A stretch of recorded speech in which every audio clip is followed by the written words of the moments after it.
Bihar board class 8 सामाजिक आर्थिक एवं राजनीतिक जीवन चैप्टर 5 न्यायपालिका। इसका जो है सभी प्रश्नों का उत्तर इसमें सॉल्व किया जाएगा। इससे पहले आप लोग चैनल पर पहली बार आए हैं तो चैनल को सब्सक्राइब कर लीजिए।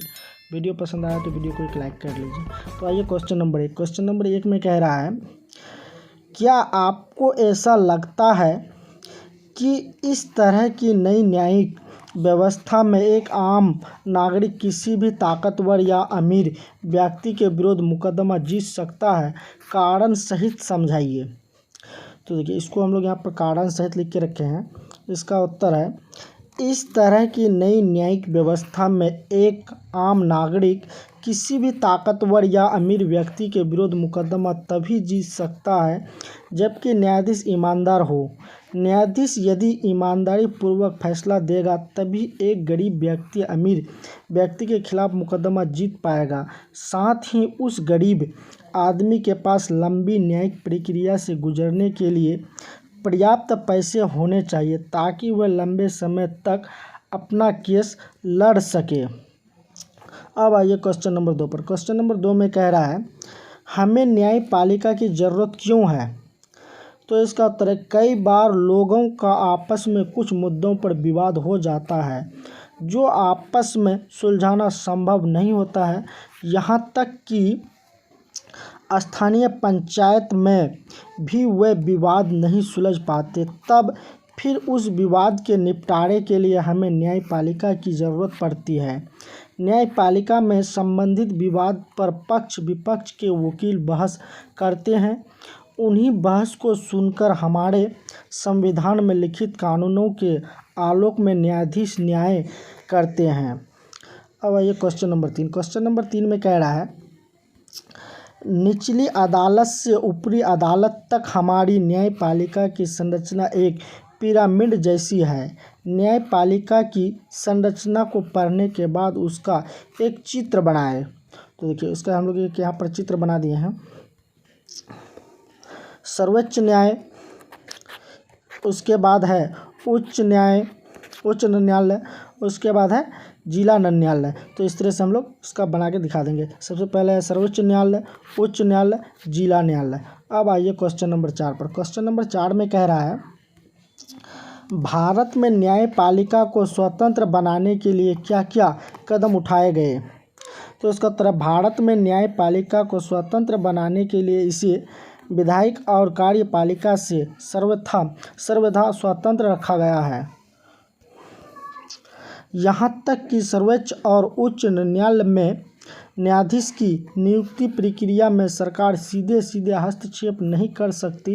कोई भी ताकतवर व्यक्ति न्यायाधीशों पर अपने पद या रुतबा का दोष नहीं दिखा सकता। ऐसा करने पर वह व्यक्ति न्यायिक प्रक्रिया में बाधा पहुंचाने के जुर्म में दंड का भागी बन सकता है।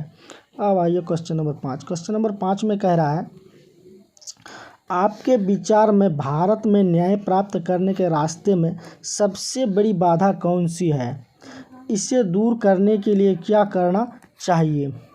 तो इसका उत्तर है, कानूनी प्रक्रिया में काफ़ी पैसा व समय लगता है और ऊपर से कागजी कार्रवाई की भी ज़रूरत पड़ती है। यहाँ यह काम वकीलों का होता है। इस प्रक्रिया को आम लोगों के लिए समझ पाना मुश्किल होता है। गरीब इंसान के लिए यह सब कर पाना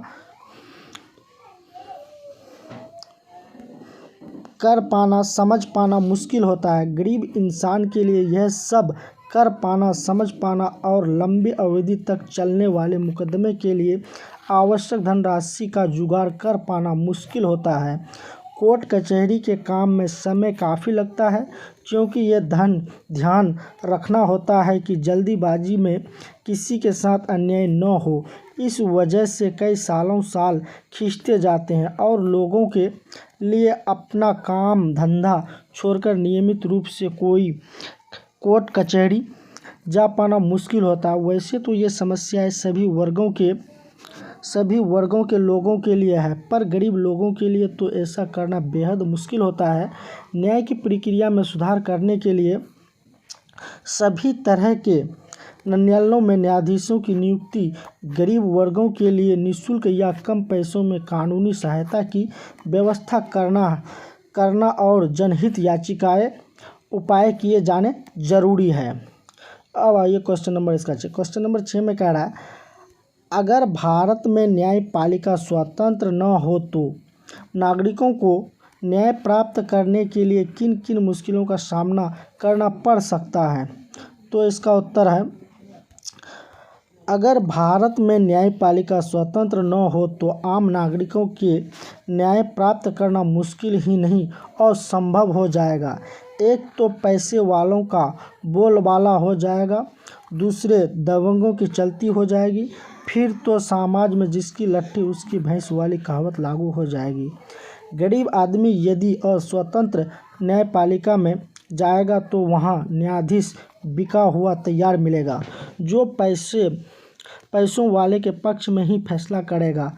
फिर तो समाज में अंधगर्दी मच जाएगी, पूंजीतंत्र और गुंडावादी हावी हो जाएगा। क्वेश्चन नंबर 7 में कह रहा है, कमजोर एवं असक्षम व्यक्ति किस प्रकार न्याय पा सकता है? मुफ्त विधायक सहायता प्राप्त करने की पात्रता क्या है?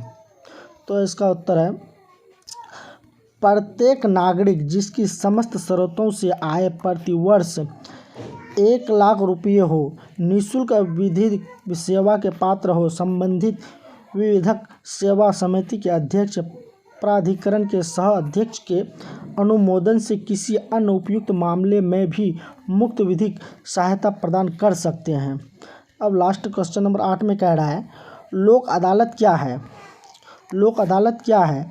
लोक अदालत एक ऐसा स्थान है जहां कानून की अदालत में या पूर्व मुकदमेबाजी के स्तर पर लंबित विवादों या मामलों का शांतिपूर्ण निपटारा या समझौता किया जाता है। तो आई होप आप लोगों को अच्छी तरह से समझ में आया होगा। चैनल पर पहली बार आए हैं तो चैनल को सब्सक्राइब कर लीजिए। वीडियो पसंद आया तो वीडियो को एक लाइक कर दीजिएगा। Thanks for watching this video.